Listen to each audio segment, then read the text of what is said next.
To scale any prop firm account, pass challenges, or just earn money via instant fund, you really need a set of rules that you're going to stick to. And once you've stuck to those rules, once your entry requirements are hit and you've got very fine line parameters, you then manage the trade as it unfolds. The management part really is key. I don't believe that you can really set and forget every single trade, because essentially the validity of that trade can change over time as the market develops. So I'm going to show you a little bit of this where I made about $800, $900 trading the $ZAR live on this 50k instant fund account. Don't forget, if you want to learn how to do this, how to pass prop firm challenges, how to trade, in any case, just go underneath. My free list is there. Let's jump into it.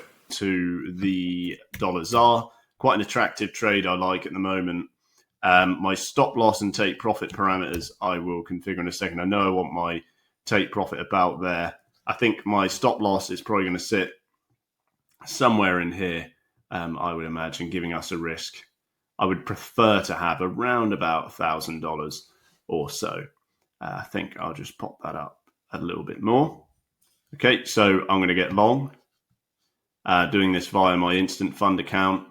Started with 50,000 and we're going to scale it up. So I'm long there, took 0.65 lots, okay, 65 micros, and we'll see where we end up. The reason for this trade is just because we're at a very ideal key support area or flip zone, whatever you want to call it. We often reference these at flip zones. And it's really down to the trade management, I would say, and how successfully I do that. That's going to determine whether this is going to be profitable or not. The main reasoning for this entry as well, you can see you've come off from 19.9 and you've been slammed, absolutely slammed to the downside. If you pull up something like a stock oscillator, I'll just pull this down, I think, so it stretches a little bit. Pull that one to the side. If I pull up my stock oscillator, just get rid of that as well, or preferably over there. You can see, well, I'm just going to have to change its settings, but you'll be able to see what I'm talking about. So 833, I press OK. On a weekly basis, the stock looks like this. So not completely buried. But if you go the daily, you're well into that oversold territory. And you can see previously you had key level there that delivered you to the upside greatly. Okay, so we'll see how this ends up. But, you know, off the back of weeks to the downside, especially off this peak that you saw, you know, much higher up here, I certainly want to start to think long. Okay, I often say on tutorial videos, training, look at all the times it's come up from here. So many different times. All right. It's also bounced off from there, you know, to the short side sometimes too. So certainly it's somewhere I want to get along. I think there's a chance it will either bounce from where we are now or bounce from where we are a bit lower, which is why I've put my stop there. And I may consider moving it as time goes on as well. But the level I'm looking at essentially is where I've drawn those two lines. Obviously, it's not as simple as just saying that, getting long, and that's it. There will be trade management that needs to be undertaken. That's generally how profits are made with stop losses in the way that we trade. So dollars are there, nice long setup. Let's see how it goes. We just had our entry rebound off from where we called it, which is really decent. And you would expect that as you come to key long zones. I've just moved the target down to the earliest level of key resistance. You can see across the board, you've got levels like this coming along. Your stock oscillator is already rising fairly quickly if you look at something like your 4 hour. And likely by the time we get there, if we get there, you'll probably look to start to peak as you have previously at the same levels. So $320 in. I've still got my DAX running. That's a separate trade. I've already made $200 on it, and I may consider taking it off just to be in overall net gains, because it just, you know, it's not as juicy, if you like, as this current setup, which we went over in part 1 of this video. So the profit is now $1,000 rather than $3,800, but still, because of the win rate I have, you know, even an equidistant move like this is viable, more or less. And you can see the target's not an awfully far way off. I mean, if I was looking for that long-term swing, the longer I hold the trade, so that would be up there, probably where all that resistance is. The longer that takes, the longer I hold the trade, the less likely it is to be successful, because you've got to run through all the nuances, essentially, of sentiment cases coming in. If something sentiment wise comes in and just whacks us to the downside, then it's going to be painful. And the longer I leave the trade on, the more likely that is. And also, the longer I leave the trade on, the more the value of this entry is going to change, because price and value are correlated equally, as you'll probably see in more of these videos I do. So still, we've had the start. We're now coming through this trade, and we'll see where we end up on it overall. Nearer that $1,000 would be a 2% gain with the 2% risk. And the 2% risk really is quite viable, I would say, like I said, with the win rate that we have.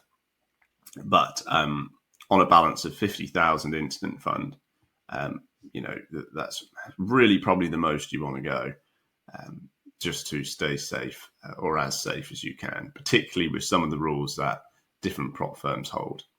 So let's see how this runs.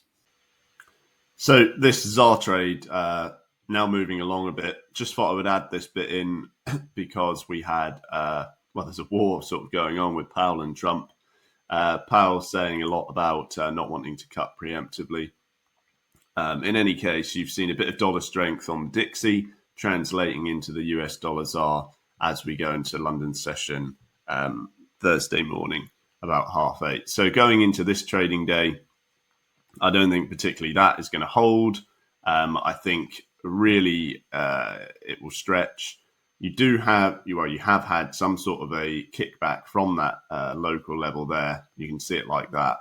But again, like I said, oftentimes, if you've got some sort of weak resistance there and the momentum is with the dollar, there's a good chance you will just hit those eventual targets we're looking at. The eventual target is slightly higher, and really the longer this takes to unfold, the more I really want to keep this target close. Stochastic oscillator in your 4-hour sits like that. If you drop to something like your daily, you can see you're only just coming out the trap, okay?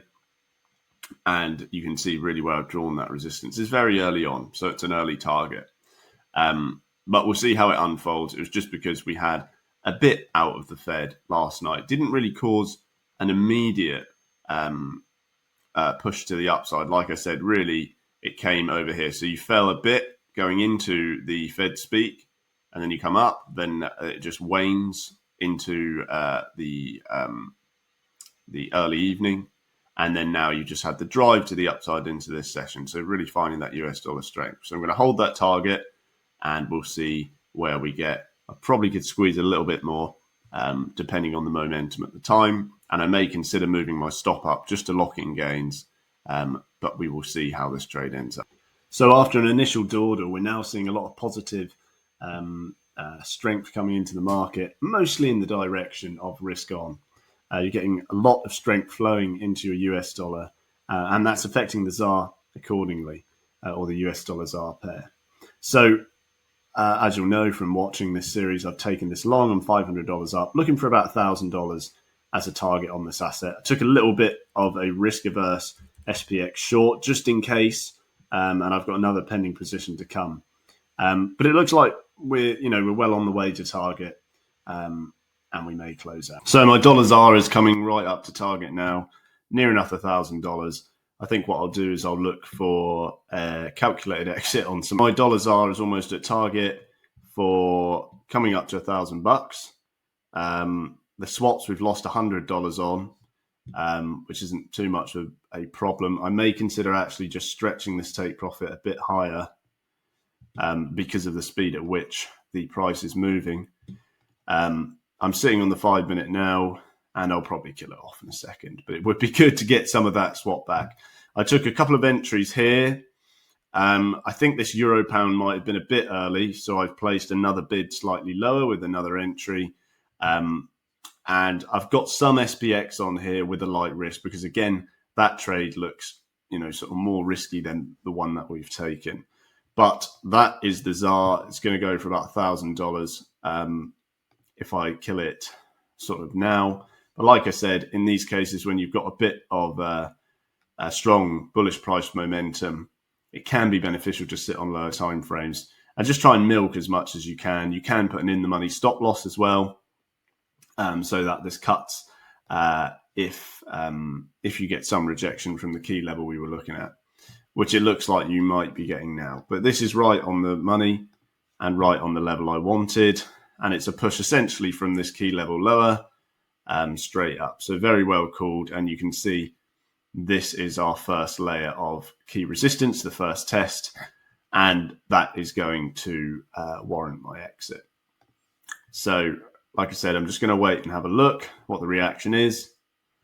And depending on that, I could place something in here as no, I think what I'll do is I'll kill it. Yeah, I'll kill it off now. So got a little bit less, $917. Take off the swap gives you about 817, I believe, on there. So more gains. And as you know, I closed a bit of the DAX and still net gains on that. So $915 there, net 811. And just out of that key level, you can see the rejection coming into the market now. So I've got more planned for the Euro Pound and the New Zealand Yen, which I may do on another video. Also the SPX. I've got some hope that will go. But if it doesn't, overall we'll be in net gains due to my win rate. But we'll see really where that ends up as it happens. So thanks for watching. Don't forget to like, share, comment, subscribe. Get my free list underneath where you can get updates from me about prop firms, trading, stops, everything like that. And I'll see you in the next one. See you there.